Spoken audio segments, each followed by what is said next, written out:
Good afternoon, everyone. My name is Trevor Sepulveda, now spelled like the boulevard in Los Angeles. And today I'll be talking about leveraging sentiment analysis to gauge political rhetoric.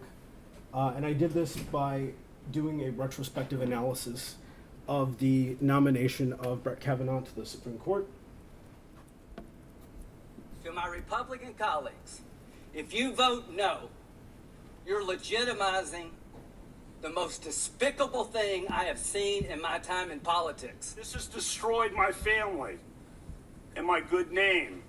A good name built up through decades of very hard work and public service at the highest levels of the American government.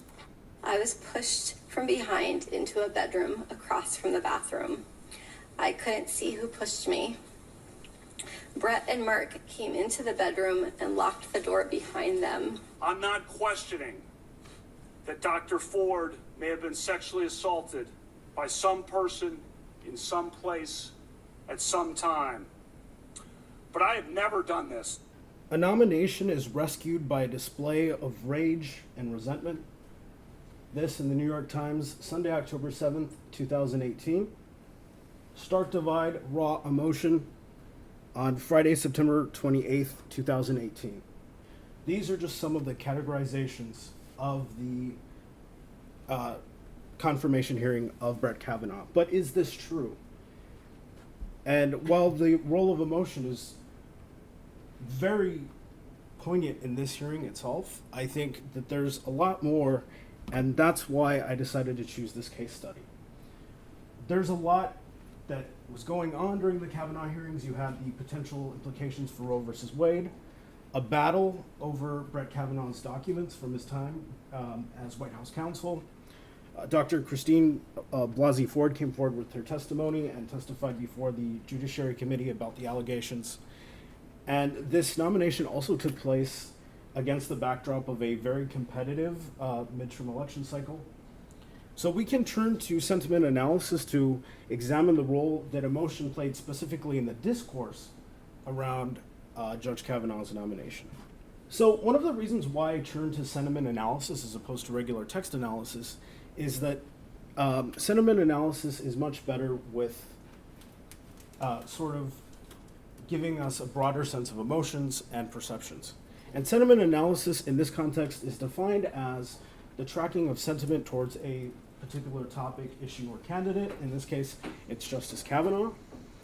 And while text analysis can provide us with really interesting analytical insights, what we find with a corpus like this, a corpus is a body of tweets. It's a body of text, but in this case, it's tweets that I used. It can provide us with really interesting analytical insights, but it's not necessarily the most useful. So as we can see here, we have a basic word cloud. We have Kavanaugh, Supreme, Brett, Court, and Judge. Those aren't necessarily descriptive in terms of describing the rhetoric around what's being discussed during the nomination process. So really the utility of sentiment analysis, as I sort of alluded to, is that by understanding sentiment, we can understand framing. So it's not what you say, it's how you say it. Frank Luntz, a Republican pollster, argued that people understand what you say through their emotions. Furthermore, Drew Weston, in his book, The Political Brain, The Role of Emotion in Deciding the Fate of a Nation, argues that the political brain is an emotional brain. And this really transcends the partisan labels that we have. And his argument in his book is that we have to change the way that we appeal to it. So we've got to engender fear, anger, those sorts of emotions. So as we'll come to see, sentiment analysis has a myriad of applications from speech writing to lobbying and campaigns. So in this project, I partnered with VoxGov, and I started off with a collection of 2.5 million tweets, Facebook posts of senators, their campaign accounts, Senate candidates, and this spanned the year of 2017 and 2018. And from that, I created a corpus of just over 1,000 senatorial tweets. So these are tweets from senators and their campaigns during the time of the nomination until confirmation. So the way I processed the data was that I first cleaned it so that I removed emojis, stop words, and words that weren't necessarily relevant. And each tweet and Facebook post was assigned a sentiment score between -1 and 1, and then labeled according to the emotion that it was given by the NRC lexicon. So these are the overall sentiment scores, as we can see here. Like I said, it's on a scale of from -1 to 1. So we see here that Republicans start off very positively. There's a downward trend somewhere around August the 6th. And I'll discuss these events in a moment. And then there is a downward trend among both groups on September 17th. So what we could do is we could plot events against sentiment to kind of understand what's going on and how that's shaping the rhetoric. So on July 9th, President Trump announces Kavanaugh as the nominee. On August 6th, the document battle heats up. The National Archives releases pages from his time as White House counsel, but it's not nearly enough. And then on September 4th, the confirmation hearings begin.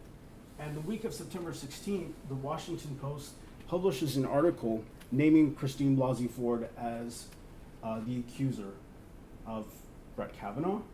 And on September 27th, both Brett Kavanaugh and Blasey Ford testify about the allegation before the Senate Judiciary Committee. And on August 6th, Justice Kavanaugh is ultimately confirmed by a vote of 50 to 48. One of the things that I want to show before I sort of break out those overall sentiments by partisanship is the Senate battleground map. So what's really important to note here is that you have Democrats in solidly Republican states, Montana, North Dakota, Missouri, Indiana, and West Virginia, that are fighting to hold on to their seats, and you have senators that are from more purple states, if not, I'd say, lean blue states like Nevada and Ohio, that are also in these tight races. So it's important to understand that, especially because when we look at the ultimate confirmation vote, it was only one out of all of the senators in the Democratic caucus that ultimately confirmed Kavanaugh. And those senators that were in those competitive states decided to vote against his confirmation. So looking at overall sentiment by competitiveness, I decided to take the margin of the last Senate race for every U.S. senator and plot sentiment according to those categories. So I first took very competitive and compared that to less competitive senators. So a very competitive race in this context is defined as a race that was won by 2% or less, and anything that was less competitive and safe is of course a margin greater than 2%. So one of the things that we see here is that less competitive and safe Democrats seem to be more positive than those that are in competitive states. But that changes after September 10th, where the sentiment for competitive seats goes up. So you can see here that it starts with very competitive somewhere up here, higher than those that are in safe seats, and then safe seats seems to be more positive, but after the hearings begin, senators in more competitive seats, generally speaking, speak in more positive sentiment than those that don't. And for Republicans, it's really a general trend where we see that most of the Republican senators that are in competitive seats tend to speak more positively in general. And if we were to expand our definition of competitive to 5 points, we find that it largely mirrors the findings in when it's by 2 points. So we see here that safe Democrats are largely speaking more positively than those in competitive districts, or at some points running even with them. And then we find that for Republicans, it's largely the same thing, only around the 10th to the 17th, which was the period of the confirmation hearings, we see a spike in sentiment where safe Republicans speak in more positive terms about Brett Kavanaugh. So another way we could look at competitiveness is by looking at state partisan voting index. And this is calculated by taking gubernatorial and presidential elections in the past 2 cycles. And one of the things we find here is that states with much closer PVIs, so these are states, the light blue represents states where the PVI is equal to or less than 5 points. Generally speaking, speak a lot more positively, and the same goes for Republicans. Republicans in states where the PVI is less than or equal to 5 points also, broadly speaking, speak more positively. So why would I incorporate the NRC emotional lexicon in my analysis? I think it's important to note that words cause you to think and to act, and they trigger emotion. This is an argument from, again, Dr. Frank Luntz. He's a Republican pollster. And I think incorporating the sentiment lexicon of the NRC is really useful because it allows us to be more granular in terms of the way we can perceive sentiment. And there's a myriad of applications for not just VoxGov, but users of VoxGov to further classify sentiment. So if I'm a journalist, I want to know what kind of headline is going to provoke a particular emotion. If I'm a campaign manager, I want to see how my opponent is speaking. And speechwriters and research analysts of various industries, if you're working in tech, for example, the pharmaceutical industry, you might want to see how elected officials are speaking about an issue. And I just want to note, before I go further here, is that this doesn't just have to be tweets. This could be floor speeches. Any kind of text can be used for sentiment analysis. So what is the NRC emotion lexicon? The NRC emotion lexicon is a list of associations of words according to 8 basic emotions. So you have anger, fear, anticipation, trust, surprise, sadness, joy, and disgust, and 2 general sentiments, negative and positive. The NRC emotion lexicon was created by manual annotations on a crowdsourcing platform, and it consists of more than 14,000 words and 25,000 word census. Roget's thesaurus was used for the sourcing of terms, and it focused specifically on words that occurred in the Google Ngram corpus, which is a collection of news articles, social media data, and text spanning a few centuries. And those words were then pulled from Roger's thesaurus to sort of gauge which would be the most common words in the English language. And so the thesaurus itself grouped related unigrams or words into rough categories that could be thought of as concepts. Annotations were then obtained, and word sense level annotations were obtained through multiple choice questions by asking a user a series of multiple choice questions that were guided. So the first would be, which is the closest in meaning to the word shark? So the word shark is the target, and ideally the annotator would choose fish because that's what was closest. If not, if they chose something else like tree or car, the rest of the information that we obtained from those responses would be discarded. And it's important to note that we lost around 10% of the annotations just due to that alone. In terms of the NRC emotion lexicon, there's a very strong degree of intercoder reliability. 74.4% of the coders agree on the association of a word with an emotion. And in 16.9%, 4 out of 5 agreed with each other. And the information from multiple annotators is taken and is combined, taking the majority vote.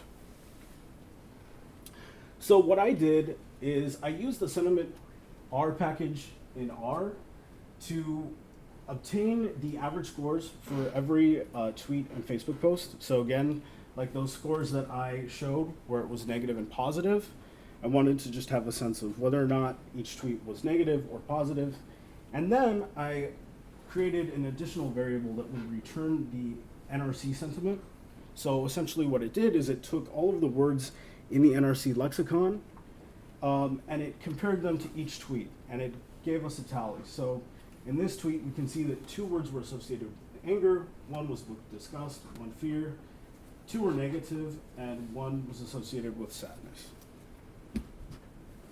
So it's important to note that there's also a few caveats to note here. If there is not necessarily a clear leader in terms of a dominating sentiment, so for example, with this one, if there are 5 instances of positive, 2 of trust, and 1 of joy, then the tweet gets labeled as positive. So we can take a look at how NRC works by breaking down a tweet. This tweet is from Tom Cotton. And this tweet was labeled, it received the following sentiment score. It was labeled an angry tweet with a score of 3 for anger. So we see the words, so his tweet was, the Democrats are engaged in a campaign of delay and character assassination against Judge Kavanaugh. It's time to vote this week. So we can see that the words that the lexicon picked up on that were anger were campaign, delay, and assassination. And in terms of anticipation, we have engaged and time.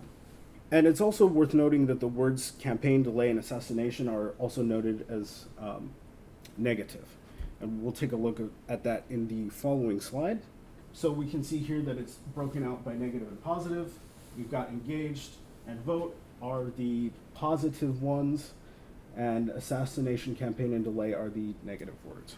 So looking at a Facebook post where there is no clear leader, this would be a good example of it. So this is from John Cornyn on July 11th, 2018.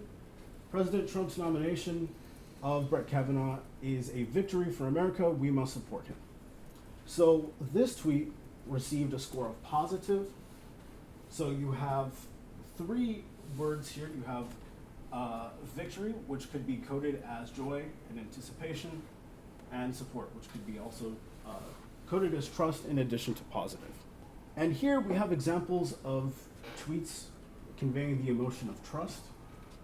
So for example, we have Senator Dick Durbin here, where he's discussing that he's received letters in support of Dr. Christine Blasey Ford's testimony. And you can see here that the words show, support, and solidarity are the ones that the lexicon picked up on as trust.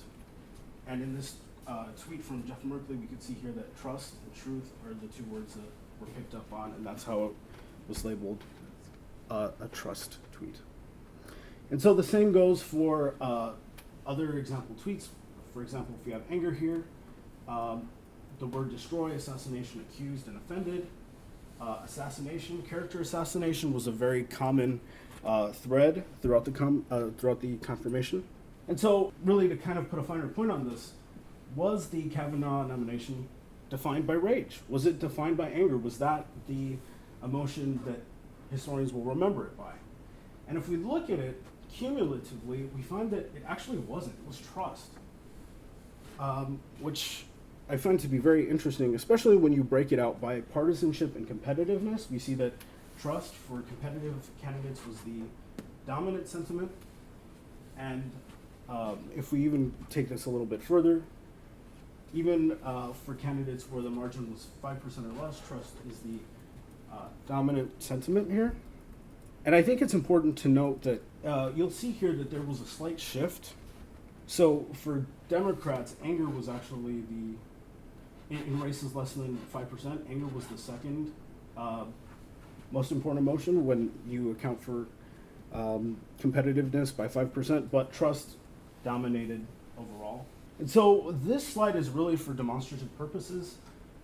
This shows retweets by NRC sentiment. So one of the things we see here is that trust tweets were heavily retweeted. And it's important that we not draw a causal inference here, because some senators have more of a presence on Twitter. A tweet may have been picked up by President Trump and retweeted, and that may account for the high level of retweets. But we can see here that trust, anger, anticipation were trust, fear, and anger were the top 3 sentiments there. And going over to Facebook, we find that anger is the main driver, not the driver of shares, but it is the main sentiment that was shared over and over, and followed by anticipation and trust. So I think the key findings here are that we find that trust actually dominated the Kavanaugh hearings cumulatively when we look at the textual data. And this makes sense from an intuitive standpoint because towards the end of the Kavanaugh hearings, it really was defined by trust. So on one camp, you had senators who believed Dr. Ford and reiterated that they were supporting her in her testimony. They said that it was brave. And then you had senators who said, I support Justice Kavanaugh. He should be confirmed to the court. Overall, we saw that those that were in more competitive races spoke more positively. But again, even in the most competitive races, trust was the dominant sentiment. And the revelation of Dr. Ford's allegation really marked a turning point in the nomination process because there was a sharp decline in sentiment overall. And finally, we see that the three major sentiments that came to define the discourse were trust, anger, and anticipation. And with that, I'll be happy to take your questions. Great. So I had a question about the electoral analysis. So, wasn't clear to me from the slides. Did you separate out those who were sitting senators versus their opponents in the election? So I took all sitting senators in the corpus. I didn't want to include candidates that were running in the time, like Christian Sinema, because ultimately these were the senators that would be voting on the nomination. Okay. Yeah, I mean, it's a really interesting finding seeing, like, around the hearings, how the sentiment really shifts.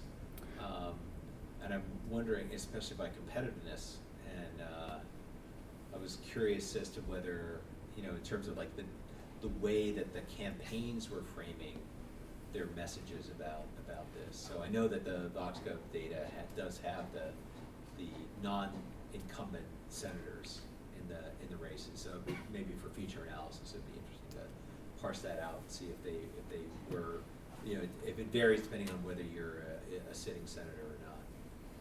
Yeah, I think that would have been a really interesting angle to approach it from, and I initially wanted to do that, but I found that it was a little difficult because I wanted to focus, more on those that would actually be taking like a vote at the time.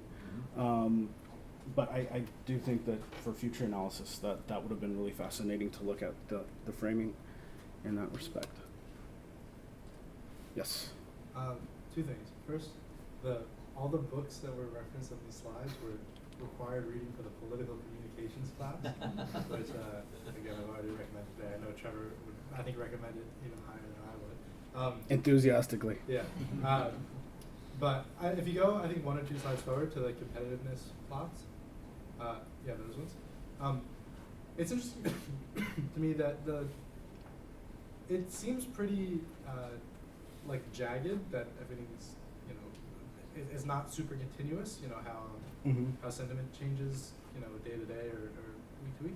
I'm interested if you've considered. I know that you're just looking at you're not doing anything strictly correlative analysis and just viewing it for what it is. But I'm personally interested. I've talked to Professor Trump about this. If sentiment informs future sentiment, and if you have any thoughts about if lots of people are being very are expressing anger or fear one day, that people the next day are more likely to be expressing anger or fear.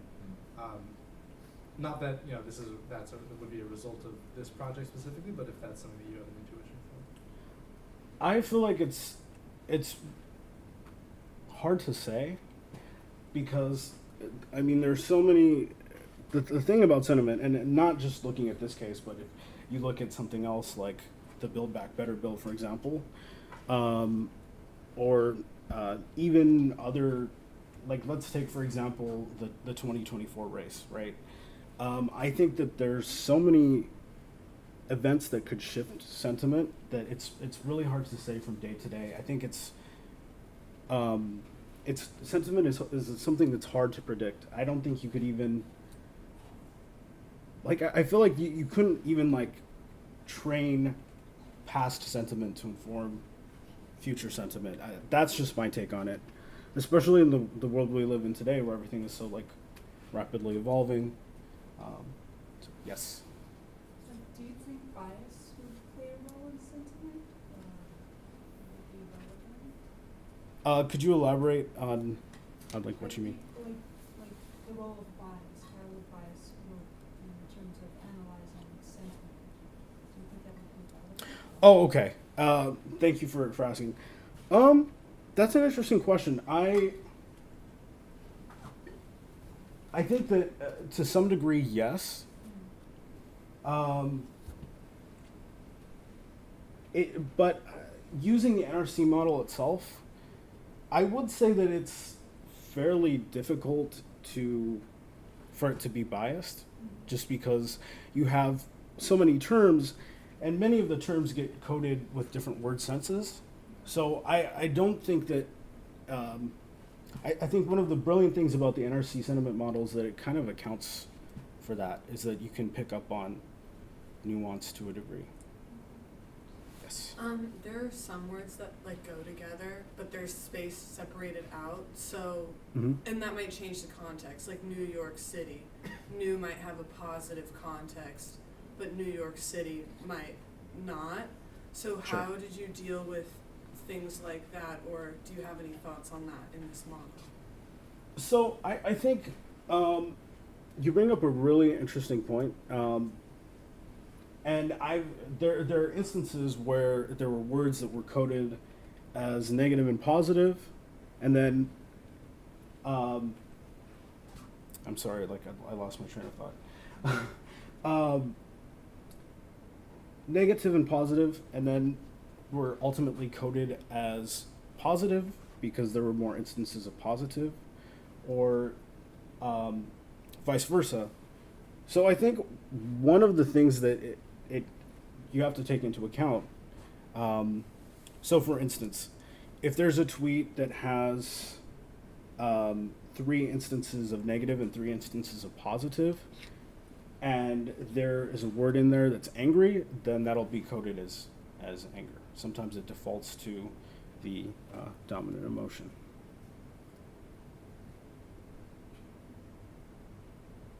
Any other questions? I had a question about in your example, campaign was coded as a negative term, or was that? Sorry. Yeah, so Yeah, it makes me wonder whether, and I haven't looked more closely at this, like sort of like, do we need a different dictionary for or sort of tweak this in some way so it's relevant for politics, right? So in everyday life, campaign, so that it connotes this anger sentiment. Yeah, like something like that. Yeah. So whereas a campaign, in politics, it's generally a positive thing. Yeah. We have campaigns, I guess, in democratic societies. So I'm wondering, like, if there are other words like that that suggest that doing something to tweak what's in the NRC to make it more appropriate for political sentiment analysis. And I don't remember if campaign itself was coded more than once. I believe it was. If I look at the let's see, if I look here at the lexicon.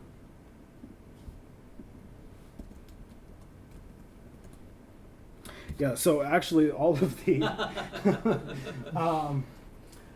all of the senses of it are negative. So it's anger, fear, and negative. So I think it really could be improved, and there are a lot of words that the NRC dictionary doesn't pick up on itself. Yeah. So I feel like being able to sort of add words to the dictionary that are related to domestic policy or foreign policy, I think that would be a really fascinating tweak to it. Yes. Sorry, just quickly, it's about that specifically. If you go back to the R, there's so you're searching in the actual NRC dictionary right now? Yes. Okay, because it looks like campaign isn't even in the dictionary. It's just campaigning. It'll pick up on, if the word stem is similar, it'll pick up and encode it as campaigning.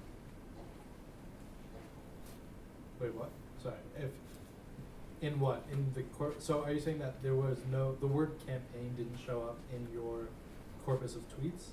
Just campaigning? And so that's why Campaign showed up, but the NRC model picked up the word stem, and so it coded it as campaigning. And there were other instances where there was a word that was similar, but it wasn't the like original word that was in the tweet. Sinan. Going back to Jordan's point on like double words or potentially triple words, so like another set of words, another tweet. But like, you know, here there's character assassination, which I feel like could be a more precise. If like if the NRC dictionary, I guess like had an entry specifically for character assassination, you could get or like other combinations of words. You know, there could be like more specific, I feel like, characteristics. This is not to discount from your analysis. I think it's just kind of, I guess it's more of like the I guess like the software or I guess like the NRC specifically. I guess I don't know, that we're like kind of looking at. But there's like another tweet I think later on which had like a set of 3 words later. Maybe it was this one. Assassination, direct threats, right to choose. I feel like would be like a good like 3 set. Not necessarily for sentiment, but I guess for abortion. But you know, like these are just some things I thought about. And I would say to Dr. Warrow's point, I think one of the ways that you could sort of improve the NRC lexicon is you could add bigrams and trigrams to make it, you know, more inclusive of, like, confirmation hearing would be a bigram that would appear. So I think it's really, I think there's a lot of room for this to be developed, and I think doing this in a political context would be really cool to see the applications that you could come up with. We are at time, but people should definitely ask more questions of Trevor individually. All right. Thank you very much.